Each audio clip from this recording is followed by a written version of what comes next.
Hello everyone. So Kaynes technology का last week वो पूरा जो एपिसोड हुआ उसके बाद मैनेजमेंट का रिस्पांस आया, लेकिन उसके बाद भी आप देखोगे तो स्टॉक पे सेलिंग प्रेशर कंटिन्यू था।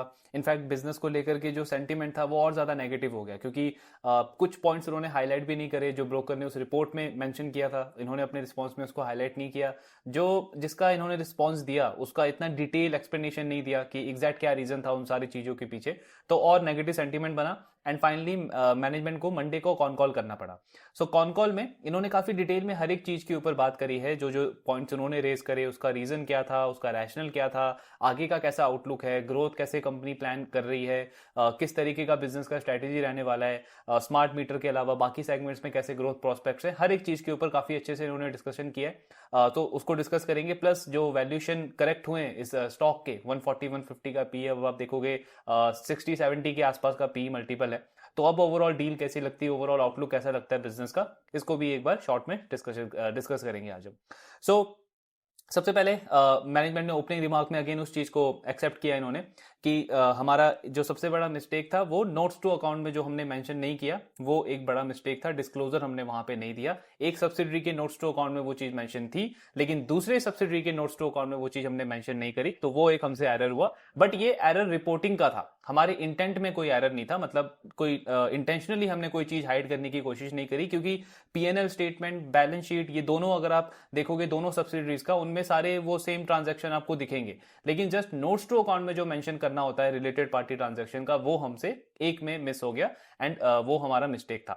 उसको रेक्टिफाई करने के लिए मैनेजमेंट का कहना है कि हम सॉफ्टवेयर वगैरह यूज करना हम स्टार्ट कर रहे हैं, जहां पे कॉन्ट्रा एंट्रीज आपको ऑटोमेटिकली वहां पे मेंशन हो, मैन्युअल एरर का चांस वहां पे काफी कम हो जाए। प्लस क्योंकि ऑर्गेनाइजेशन हमारी ग्रो कर रही है, मतलब 15 16 सब्सिडरीज हो चुकी है हमारी, हर एक सब्सिडरी का ग्रोथ प्लान है, कैपेक्स कर रहा है, तो उसके लिए मतलब ग्रोइंग ऑर्गेनाइजेशन को कैसे और स्ट्रक्चरली ऑर्गेनाइज बनाया जाए, ये सारे जो एरर्स हैं इसको मिनिमाइज किया जाए, इसके लिए भी हमारा बोर्ड के साथ में डिस्कशन चल रहा है।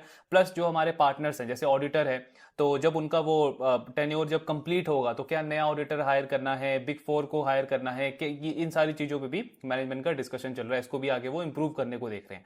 इसी के साथ में जो इनकी इन्वेस्टर रिलेशन की टीम है, जिन्होंने ये रिस्पॉन्स दिया वो सारे एलिगेशंस के ऊपर, तो मैनेजमेंट का कहना है, मतलब ये खुद भी इन्होंने एक्सेप्ट किया कि वो रिस्पॉन्स जो था वो इतना मतलब डिटेल में उन्होंने एक्सप्लेन नहीं किया उन सारी चीज़ों को।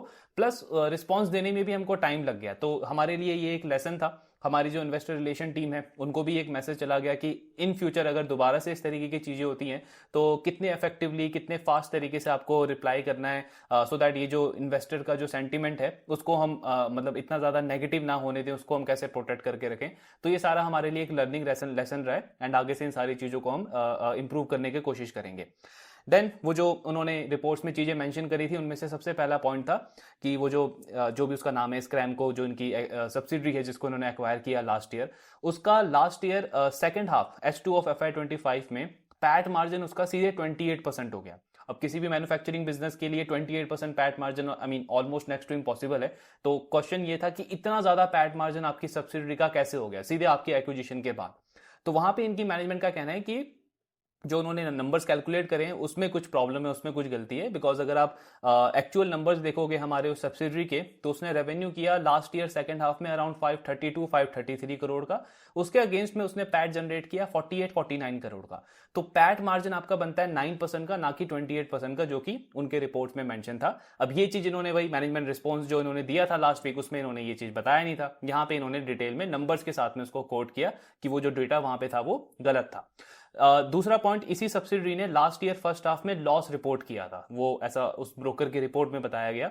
इनका कहना है कि लॉस बिल्कुल रिपोर्ट किया गया था, लेकिन उसके पीछे का रीजन ये है कि फर्स्ट हाफ में उसका रेवेन्यू बहुत कम था, सिर्फ 85 करोड़ का रेवेन्यू था। सेकंड हाफ में 532 533 करोड़ का रेवेन्यू था, क्योंकि इंस्टॉलेशन वगैरह आपका ज्यादा हुआ। फर्स्ट हाफ में रेवेन्यू कम था, सिर्फ 85 करोड़ का। तो रेवेन्यू कम था, लेकिन जो आपके फैक्ट्री के खर्चे हैं, जो आपका एम्प्लॉय का एक्सपेंस है, वो तो फिक्स है, वो तो रहेगा। तो इसकी वजह से मार्जिन और लॉस वगैरह आपका हो गया फर्स्ट हाफ में। दूसरा, इनका कहना है हमारे एक्विजिशन से पहले ना, मतलब उसमें कुछ ड्यू डिलिजेंस में उस कंपनी ने देखा कि उनकी जो कुछ इन्वेंट्री है वो यूजलेस है, मतलब उसको यूटिलाइज नहीं किया जा सकता। तो लगभग 44 करोड़ की इन्वेंट्री को उन्होंने राइट ऑफ करा। इसके अलावा और कुछ कॉर्पोरेट क्लीनअप और लीगल कंप्लायंसेस चार्जेस आपके 5-6 करोड़ के आए, जिसकी वजह से 44 करोड़ प्लस 6 करोड़ ये एडिशनल एक्सपेंस हो गया। तो उसकी वजह से भी फर्स्ट हाफ में उन्होंने लॉस रिपोर्ट किया। अब पॉइंट ये आता है कि जब आपने उसको एक्वायर किया तो आपके FY25 के नंबर्स में ये एक्सेप्शनल आइटम के तौर पे ये नंबर्स क्यों नहीं आए, ये 44 crore plus 6 crore. So management का कहना है कि अकाउंटिंग रूल के अकॉर्डिंग प्री एक्विजिशन में जो कंपनी का डेटा होता है ना, उसको आप कंसोलिडेटेड में एक्सेप्शनल आइटम में शो नहीं कर सकते। मतलब कि जो 44 करोड़ का जो इन्वेंट्री का राइट ऑफ हुआ और वो जो 6 करोड़ का जो एडिशनल एक्सपेंस था, वो हमारे एक्विजिशन से पहले था उस सब्सिडी के स्टेट बुक्स के अंदर। तो हमारे एक्विजिशन के बाद नहीं आया, इसलिए हमको वो एक्सेप्शनल आइटम में शो करने की जरूरत नहीं थी। तो ये इस पे इन्होंने एक्सप्लेनेशन दिया है। फिर उसके मॉडल को लेकर के बहुत क्वेश्चन है, क्योंकि वो जो स्मार्ट मीटरिंग वाला इनका बिजनेस अगर आप देखोगे वो AMISP मॉडल है। AMISP मतलब हो गया आपका advance metering infrastructure service provider. इसमें जो पेमेंट टर्म्स है वो बहुत खराब है। मतलब मोर देन 1 ईयर के बाद आपको पेमेंट मिलता है, 2 साल 3 साल 5 साल का पेमेंट टर्म रहता है, तो काफी खराब पेमेंट टर्म्स है। और केन्स का खुद का बिजनेस अगर आप देखोगे, वैसे तो वर्किंग कैपिटल EMS बिजनेसेस का भी हाई होता है, लेकिन उसके कंपैरिजन में काफी बेटर वर्किंग कैपिटल है। तो अब जब बेटर वर्किंग कैपिटल वाले बिजनेस ने ऐसे खराब वर्किंग कैपिटल वाले बिजनेस को एक्वायर कर लिया और मार्केट में ऐसा परसेप्शन है कि इंक्रीमेंटल ग्रोथ में ज्यादा शेयर उसका रहेगा, तो एक सीधे ये मतलब नेगेटिव परसेप्शन बन रहा है बिजनेस को लेकर के कि इनका भी वर्किंग कैपिटल कल को खराब हो सकता है। कैश फ्लो जो कि वैसे ही नेगेटिव है, हो सकता है आने वाले टाइम तक और लंबे टाइम तक इनका कैश फ्लो नेगेटिव ही रहे। बिजनेस को ग्रो करने के लिए इनको वापस से फंडिंग करनी पड़े, डेट रेज करना पड़े, ये सारी चीजों को लेकर के काफी ज्यादा कंसर्न है। तो उस पर मैनेजमेंट का कहना है कि एक तो एक्विजिशन के बाद हमने उसके मॉडल को ना, मतलब हम ट्रांसफॉर्म कर रहे हैं, हम हमारा बिजनेस मॉडल ट्रांजिशन कर रहे हैं from AMISP to non AMISP। यानी कि नॉन AMISP में हमारा मेन फोकस रहेगा डिवाइस मैन्युफैक्चरिंग के ऊपर। डिवाइस मैन्युफैक्चरिंग यानी कि वो जो स्मार्ट मीटर जो डिवाइस है उसको बनाने के ऊपर हमारा मेन फोकस रहेगा, प्लस उसको मैनेज करने के लिए जो सॉफ्टवेयर रिक्वायर्ड होते हैं वो हम प्रोवाइड करेंगे। तो डिवाइस मैन्युफैक्चरिंग और सॉफ्टवेयर एज अ सर्विस, इन दोनों प्रोडक्ट के ऊपर हमारा मेन फोकस रहेगा, जो कि हाई वॉल्यूम और हाई मार्जिन वाला प्रोडक्ट है। हमारा मेन टारगेट ये था, इनका कहना है कि नेक्स्ट 10 ईयर 12 ईयर्स में इंडिया का जो ये पावर ग्रिड सिस्टम है, जो ट्रांसमिशन सिस्टम है, जिसमें इतनी स्ट्रॉन्ग ग्रोथ पोटेंशियल है, उसमें हमको एंट्री चाहिए था। तो उसमें एंट्री लेने के लिए हमने इस कंपनी को एक्वायर किया। अब हम इसका मॉडल जो है वो ट्रांसफॉर्म कर रहे हैं। अब ये जो नॉन AMISP मॉडल है, इसमें आपका पेमेंट टर्म्स काफी अच्छा है, विद इन 1 ईयर आपको पेमेंट मिल जाता है, तो रिसीवेबल्स का इतना ज्यादा प्रॉब्लम नहीं है। हालांकि जो इन्होंने एक्विजिशन किया हुआ है, तो अभी पेंडिंग कॉन्ट्रैक्ट्स इनके पास में हैं जो पुराने वाले बिजनेस मॉडल के हैं, लेकिन उसका 60-70% इन्होंने कंप्लीट कर दिया। तो कंपनी कह रही है इंक्रीमेंटल जितने भी ऑर्डर्स हमारे पास में आ रहे हैं वो नॉन AMISP मॉडल के अंदर आ रहे हैं, उसमें पेमेंट टर्म्स हमारा लेस देन 1 ईयर का है। तो आगे चल के इसका ये जो प्रॉब्लम है ये रिजॉल्व हो जाएगा, बिजनेस मॉडल ही कंपनी क्योंकि इसका चेंज कर रही है। प्लस इसका रेवेन्यू फोरकास्ट भी इन्होंने बताया। फर्स्ट हाफ में ये जो स्मार्ट मीटरिंग का बिजनेस है, इससे 500 करोड़ का इनको रेवेन्यू आया है। सेकंड हाफ में ये 300 करोड़ का रेवेन्यू एक्सपेक्ट कर रहे हैं, यानी कि फुल ईयर बेसिस पे 800 करोड़ का रेवेन्यू कंपनी का इस वाली सब्सिडी से आएगा। इसके अलावा जो रिसीवेबल्स का प्रॉब्लम है, सो केन्स का टोटल रिसीवेबल अगर आप देखोगे तो 1400 करोड़ का रिसीवेबल है। अब इसमें से लगभग अप्रोक्सीमेटली 700 करोड़ इनका ये सब्सिडी से है, स्क्रैम को, इससे इनका 700 करोड़ का रिसीवेबल है, यानी 50% सिर्फ इससे आता है। अब इस 700 करोड़ में से लगभग 240 करोड़ जो है वो नॉन करंट एसेट है, नॉन करंट रिसीवेबल, यानी कि 1 साल से पुराना रिसीवेबल है। यानी कि लगभग 700 में से 34% इनका 1 साल से पुराना का रिसीवेबल है। यानी कि आपका 240 करोड़ जो अमाउंट है वो सर्विस आपने दे दी है, पर कस्टमर से पैसा नहीं आया, कैश आपका अटका हुआ है। इसको केन्स के पार्लेंस में समझने के लिए आप ऐसे समझो कि केन्स का लास्ट ईयर का FY25 का पूरे साल का प्रॉफिट था 290 करोड़, 290 करोड़। तो यानी लगभग आपका जो 1 साल का पूरा प्रॉफिट होता है ना, उतना पैसा आपका क्लाइंट के पास पड़ा हुआ है, बिजनेस में वो पैसा ही नहीं आ रहा, इसीलिए और ज्यादा कंसर्न बढ़ गया मार्केट में भी।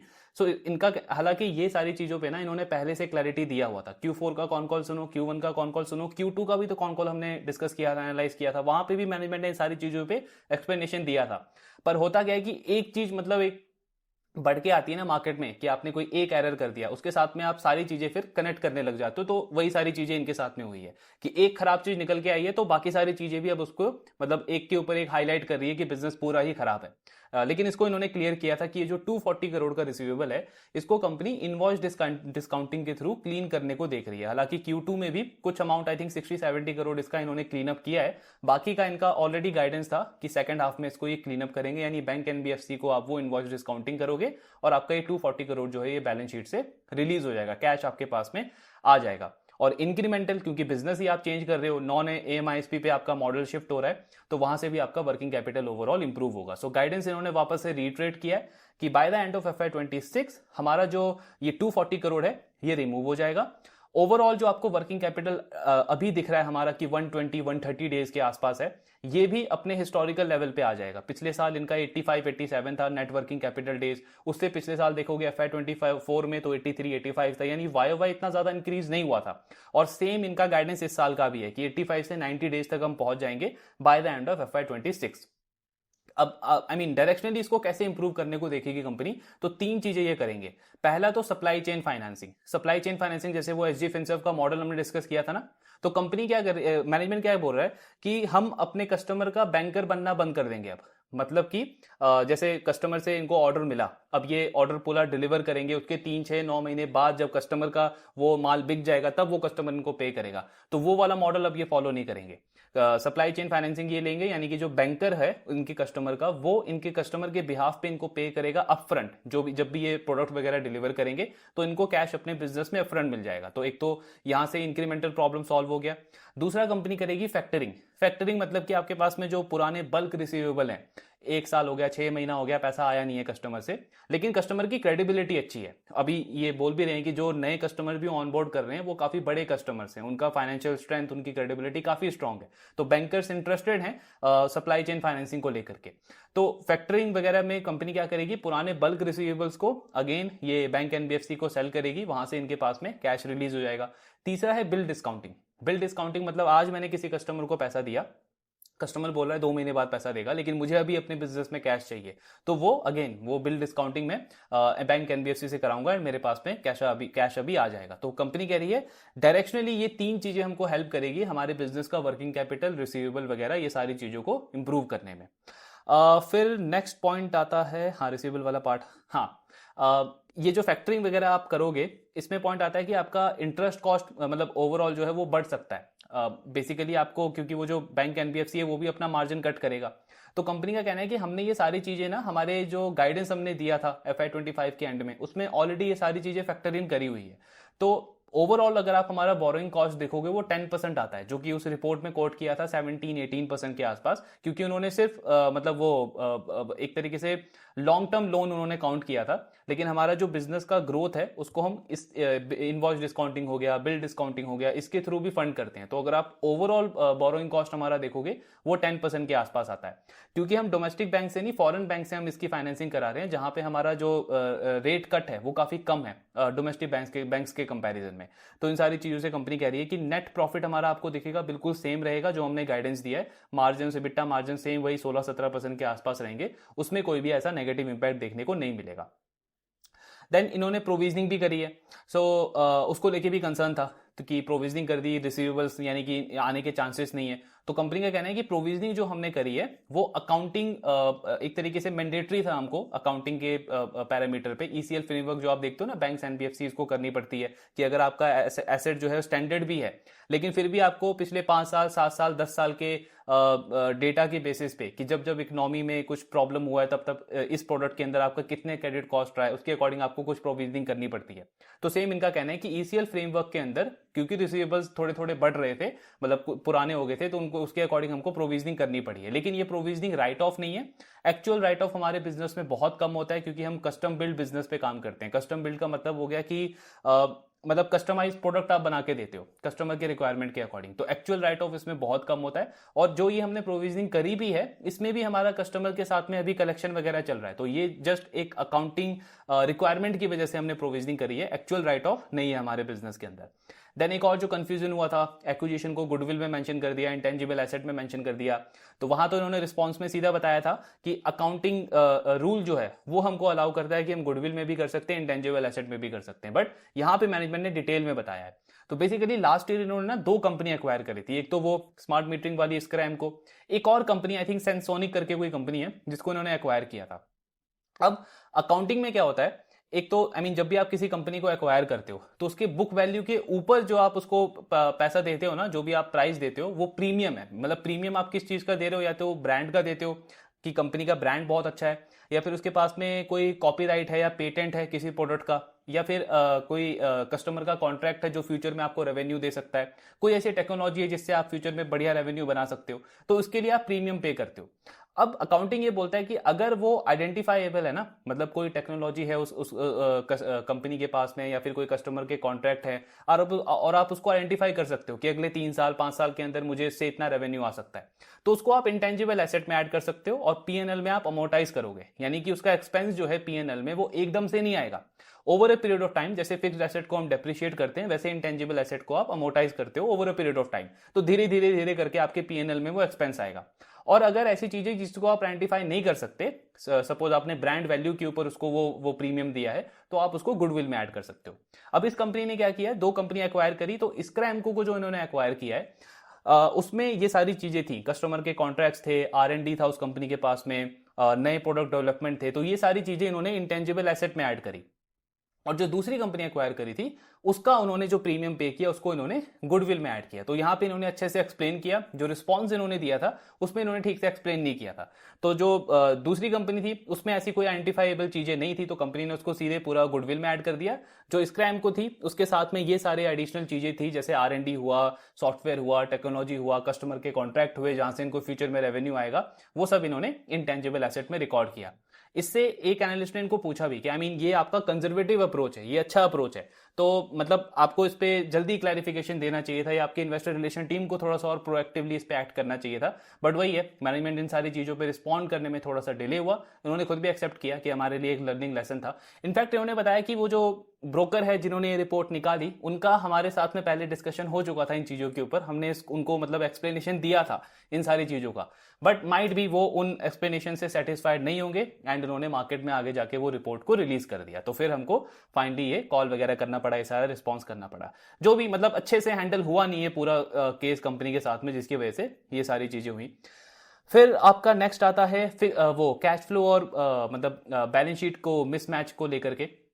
मतलब उस रिपोर्ट में बताया गया कि कैश फ्लो में इनका लगभग 9.5 बिलियन का स्पेंडिंग दिखा है कि आपने कैपेक्स किया है, लेकिन बैलेंस शीट में अगर आप प्लांट प्रॉपर्टी इक्विपमेंट देखोगे, अदर आप इंटेंजिबल एसेट देखोगे, फिक्स एसेट देखोगे, तो वो सारा मिला करके आपका 7.5 या 7.7 समथिंग बिलियन बन रहा है, तो मिसमैच हो रहा है। तो कंपनी ने उस पर बताया कि 1.7 बिलियन का हमारे पास में ना राइट ऑफ यूज एसेट है। राइट ऑफ यूज एसेट क्या होता है, तो जैसे आप लोग वो बहुत सारे रिटेल कंपनीज का वो बैलेंस शीट देखोगे स्क्रीनर के ऊपर, तो आपका क्वेरी आता है ना कि इसका डेट टू इक्विटी तो ज्यादा है।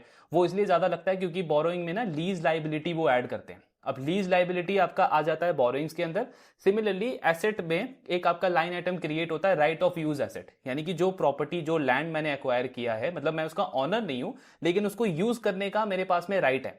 जो भी 10 साल 15 साल 20 साल का जो भी कॉन्ट्रैक्ट है उसके अकॉर्डिंग मैं उसको यूज कर सकता हूं, वो मेरे पास राइट है। तो right of use asset company का कहना है कि अगर आप हमारा देखोगे 1.7 बिलियन का है, उसको ऐड करोगे, प्लस कुछ हमारे एडजस्टमेंट होते हैं। मतलब एग्जैक्ट जो कैपेक्स है ना वो हमेशा आपको बैलेंस शीट पे बिल्कुल मैच करता हुआ नहीं दिखेगा, क्योंकि सर्टेन एडजस्टमेंट्स होते हैं। एडजस्टमेंट जैसे कि मान लो मैंने कोई लैंड पे इन्वेस्ट किया 100 करोड़ का, अब मुझे उस पर जैसे गवर्नमेंट की कई सारे ये ईएमएस में और अदर इंडस्ट्रीज में आप देखोगे पीएलआई स्कीम चल रही है, तो गवर्नमेंट से मुझे पीएलआई स्कीम मिल गई 10 करोड़ 20 करोड़ की।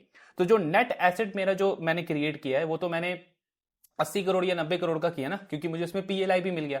तो इसलिए कंपनी कह रही है कि अगर आप एडजस्टमेंट को नेट ऑफ करके देखोगे तो आपका एग्जैक्टली मैच करता है वो, लेकिन ऐसे आप मैच करने जाओगे तो आपको दिखेगा कि मिसमैच है। तो वो इन्होंने अच्छे से एक्सप्लेन किया इसके अंदर। फिर कंटीजेंट लाइबिलिटी पे तो ऑलरेडी हमने डिस्कस किया ही था।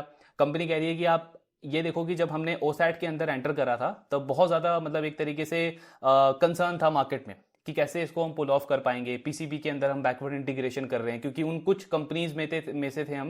एक तो हमारा कोई इतना स्ट्रॉन्ग बैकग्राउंड भी नहीं है, मतलब बाकी सारे कंपनीज को आप देखो जैसे टाटा हो गया, अदानी हो गया, तो इनके पास में एक स्ट्रॉन्ग फ्रेंचाइज है। हम एक नए प्लेयर और इन सारे सेगमेंट्स के अंदर एंटर कर रहे थे तो बहुत कंसर्न था, लेकिन हमने उसको अच्छे से पुल ऑफ किया। तो जब आप इतने बड़े सेगमेंट में ग्रो करने को देख रहे हो, इतनी बड़ी अपॉर्चुनिटी को टारगेट कर रहे हो, तो आपको ऐसे छोटे छोटे रिस्क लेने पड़ते हैं, जिसकी वजह से ये कंटीजेंट लाइबिलिटी आज आपको दिख रहा है। तो ये सारा ग्रोथ के ऊपर है। मतलब मतलब जो हमने परफॉर्मेंस लिंक गारंटी दिया है कि अगर हमारी सब्सिडरी ये प्रोजेक्ट जो है टाइम पे डिलीवर नहीं करती तब हमारे पास में वो पेनल्टी आएगा। लेकिन हमारा पास्ट का ट्रैक रिकॉर्ड आप देखोगे तो वो आपको शो करेगा अच्छे से कि हर एक चीज, हर एक स्टेप जो हमने पास्ट में लिए हैं वो बिजनेस के अच्छे डायरेक्शन में गए हैं, हमने उसको अच्छे से पुल ऑफ किया है। तो इसीलिए हम कॉन्फिडेंट है ये सारी चीजें भी हम अच्छे से मैनेज कर लेंगे। फिर आपका नेक्स्ट आता है कि ग्रोथ क्या टोटली आपकी स्मार्ट मीटर के ऊपर डिपेंड हो गई है। तो ये तो हमने Q2 के कॉन कॉल में भी डिस्कस किया था। इन्होंने एग्जैक्ट हर एक सेगमेंट का मतलब ग्रोथ मैट्रिक भी बताया था कि किसी सेगमेंट से 40% ग्रोथ एक्सपेक्ट कर रहे हैं, किसी सेगमेंट से 50% ग्रोथ एक्सपेक्ट कर रहे हैं। तो उनका कहना है स्मार्ट मीटर का जो बिजनेस है ना उसका ग्रोथ ठीक है, उसका ग्रोथ फोरकास्ट अच्छा है, लेकिन इसके अलावा जो हमारे अदर वर्टिकल्स हैं जैसे ऑटोमोटिव हो गया, तो ऑटोमोटिव में बहुत अच्छे ऑर्डर्स हैं हमको ऑटो कंपोनेंट्स वगैरह के लिए। ईवी में जो ईवी का वो BMS हो गया, आपका सॉफ्टवेयर हो गया, ईवी के कंपोनेंट हो गए, उसका बहुत अच्छा ऑर्डर बुक है। फिर आपका रेलवे में कंपनी कह रही है पिछले कुछ क्वार्टर्स में वो जो गवर्नमेंट का कवच प्रोग्राम चल रहा है उसमें बहुत अच्छा ट्रैक्शन देखने को मिल रहा है, काफी अच्छे ऑर्डर्स आ रहे हैं। एरोस्पेस में हमने बड़े बड़े OEMs को ऑनबोर्ड किया है, डिफेंस में काफी अच्छा ऑर्डर बुक है, IT में काफी अच्छा ऑर्डर बुक है। कंपनी का कहना है कि ये सारे जो नॉन स्मार्ट मीटरिंग वाले बिजनेस है ना, इनका ग्रोथ हमारे कंपनी के ग्रोथ से भी अच्छा है, मतलब ग्रोथ आउटलुक इनका उससे भी अच्छा है। इतने ज्यादा उसमें ऑर्डर बुक है, इतने अच्छा उसमें ग्रोथ का आउटलुक बन रहा है। तो हमारी डिपेंडेंसी बिल्कुल भी ऐसा नहीं है कि स्मार्ट मीटर के ऊपर रहेगी। प्लस स्मार्ट मीटर में भी कंपनी ने बताया कि वो EPC का काम इनको नहीं करना है, इनको मेन डिवाइस मैन्युफैक्चरिंग और सॉफ्टवेयर डिलीवर करना, जो इनका मेन टेक्नोलॉजी वाला पॉइंट है उसको कंपनी आगे वहां पे एक्सपैंड करने को देख रही है। Then free cash flow positive अभी नहीं होगा। कंपनी कॉमन सेंस की बात है, इतना छोटा सा बेस है, आप मार्केट कैप मत देखो पर इसका रेवेन्यू और इसका पैट का नंबर देखो तो बहुत छोटा बेस है अभी कंपनी का। कंपनी कह रही है अभी हम ग्रोइंग फेज में, मतलब इतना सारा हमको कैपेक्स करना है अलग अलग चीजों के ऊपर, नई अपॉर्चुनिटीज के ऊपर, बैकवर्ड इंटीग्रेशन भी साथ में कर रहे हैं, एक्विजिशन भी साथ में कर रहे हैं, एक्सपोर्ट का भी ग्रोथ आउटलुक हम बना रहे हैं वहां पे जो कंपनी ने एक्वायर करी इस साल अगस्त इलेक्ट्रॉनिक करके। सो ये सारी चीजें हम कर रहे हैं, तो आपको ऑपरेटिंग कैश फ्लो पॉजिटिव हमारा दिखेगा, लेकिन फ्री कैश फ्लो हमारा पॉजिटिव नहीं होगा क्योंकि काफी हैवी कैपेक्स हमको अभी करना पड़ रहा है। लास्टली जो इनका ओसैट और PCB वाला जो प्लांट है, कंपनी कह रही है वो बिल्कुल टाइमलाइन के अकॉर्डिंग चल रहा है। ओसैट में अभी 3 क्लाइंट्स को उन्होंने ऑनबोर्ड कर लिया है। FY26 में इनका फोकस रहेगा उनको और कंसोलिडेट करने पे। FY27 में कंपनी उनसे रेवेन्यू जनरेट करने पे फोकस करेगी। सेम PCB पे भी कंपनी कह रही है कि जो उसका 14 बिलियन समथिंग का जो कैपेक्स का रिक्वायरमेंट है, हमारे पास में जो हमने QIP रेज किया था उसका अमाउंट अभी भी बचा हुआ है, प्लस गवर्नमेंट से सब्सिडी वगैरह भी आनी है सेम ओसैट के अंदर भी, तो उसको आराम से हम फंड कर सकते हैं। अगर इन केस किसी भी अप्रूवल में थोड़ा सा डिले होता है तो उस प्रोजेक्ट से हमारा जो वर्किंग कैपिटल है ओवरऑल वो खराब नहीं होगा। क्यों नहीं होगा? क्योंकि उसमें ना जो हमारे पेमेंट टर्म्स हैं हमारे वेंडर्स के साथ में, सप्लायर्स के साथ में, उसको हम थोड़ा सा स्ट्रेच कर सकते हैं, वो लिबर्टी है हमारे पास में। तो इसीलिए अगर थोड़ा बहुत डिले होता भी है तो भी हमारा वर्किंग कैपिटल कैश फ्लो पे ऐसा जितना नेगेटिव इंपैक्ट नहीं पड़ेगा। और बाकी इन्होंने प्रोमोटर सेलिंग पे भी बताया कि नियर टू मीडियम टर्म में ना ही हम कोई इक्विटी रेजिंग को देख रहे हैं, ना ही प्रोमोटर जो है वो किसी और रूट से अपना स्टेक सेल करने को देख रहे हैं। तो ये ओवरऑल डिस्कशन था, मतलब एक्सप्लेनेशन था इनकी मैनेजमेंट का इस कॉन कॉल के अंदर। अब ये इन्होंने अगर पहले कर दिया होता तो मार्केट में थोड़ी सी क्लैरिटी पहले आ जाती। हालांकि स्टॉक प्राइस से इसको रिलेट नहीं कर सकते क्योंकि ये क्लैरिटी के बाद भी आप देखोगे तो स्टॉक में करेक्शन कंटिन्यू रहा है और ये नॉर्मल ट्रेंड है। जब भी किसी बिजनेस के अंदर आप देखोगे इस तरीके की चीजें निकल के आती है ना, जैसे कल्याण का अगर आपको याद होगा इस साल के स्टार्टिंग में वो जो सारा वो र्यूमर आया था कि कल्याण के फ्रेंचाइजी बंद हो रहे हैं, नए नए फ्रेंचाइजी नहीं मिल रहे उनको। अब अभी आप देखो तो हर एक क्वार्टर में वो कंपनी 40-50 स्टोर ओपन कर रही है सारे फ्रेंचाइजी मॉडल पे। बट र्यूमर्स निकलते हैं, कोई निकालता है, कोई इंटेंशनली निकालता है या ऐसे ही निकलते हैं, जो भी है। लेकिन आप देखते हो कि इमीडिएटली स्टॉक प्राइस रिकवर नहीं होता है। यथार्थ का भी आप देखोगे लास्ट ईयर ऐसा हुआ था, काफी लंबे टाइम तक स्टॉक कंसोलिडेट करता रहा, फिर धीरे धीरे जैसे बिजनेस की परफॉर्मेंस अच्छी रही उसके बाद वापस से धीरे धीरे बिजनेस ने रिकवर करा। कल्याण ने भी ऐसी इमरजेंसी कॉल करा था मार्केट में क्लैरिफिकेशन देने के लिए, ट्रांसपेरेंसी बिल्ड करने के लिए भी। तो ये कंपनी भी लास्ट वीक कर सकती थी, थोड़ा सा डिले हुए, पहले इन्होंने रिस्पॉन्स दिया, वो भी इतने डिटेल में नहीं दिया। अब इस वीक मंडे को इन्होंने कॉल करा और अच्छे से सारी चीजें एक्सप्लेन करी। इसीलिए हमने डिस्कस किया था कि ओवरऑल चीजें ठीक है केस में, ऐसा कुछ बहुत रेड फ्लैग जैसा नहीं है। ये ऑफ कोर्स इनको थोड़ा सा ध्यान रखना चाहिए था बट वो उनके पार्ट पे मिस्टेक हुआ। लेकिन आप बोलोगे कोई रेड फ्लैग है तो नहीं, अभी ऐसा रेड फ्लैग नहीं लगता।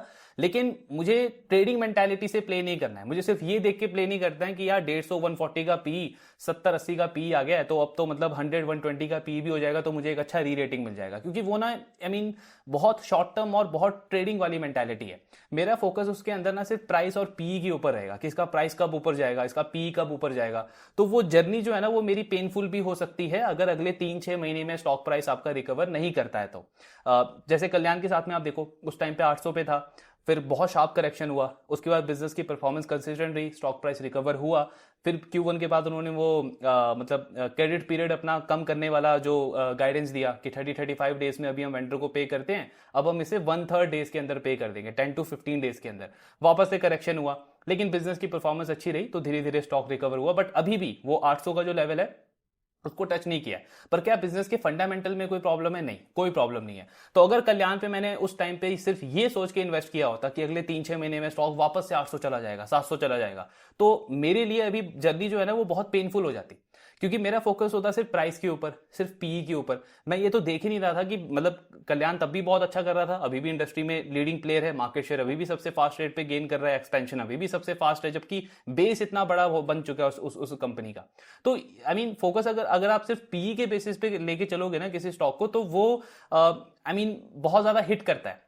आप लॉन्ग टर्म जर्नी नहीं बना सकते हो स्टॉक के साथ में। अगर बेट करना है केन्स के ऊपर तो इस बेसिस पे करना है कि कंपनी पास्ट में इतना अच्छा करते हुए आई है, ग्रोथ का ट्रैक रिकॉर्ड काफी अच्छा है, fundamentals of course last year के कंपैरिजन में अभी वीक हुए, बिकॉज ये स्ट्रॉन्ग फंडामेंटल्स नहीं है, वर्किंग कैपिटल साइकिल आपका बढ़ गया, कैश फ्लो कन्वर्जन आपका 22 डेज से इंक्रीज हो गया, और अदर पैरामीटर्स पे थोड़ा सा कंसर्न है, रिस्क है। अगर सेकंड हाफ में इन्होंने जो गाइडेंस दिया है कि वर्किंग कैपिटल डे इंप्रूव होगा, रिसीवेबल को इंप्रूव करेंगे, अगर वो नहीं किया तो वो एक रिस्क है। तो फंडामेंटल पहले के कंपैरिजन में थोड़े डिटोरिएट जरूर हुए, लेकिन क्या इतना खराब हो गया बिजनेस का प्रोस्पेक्ट कि आप देखो स्टॉक बिल्कुल आधा हो गया, आधे से भी ज्यादा हो गया, इतना ज्यादा करेक्शन हो गया।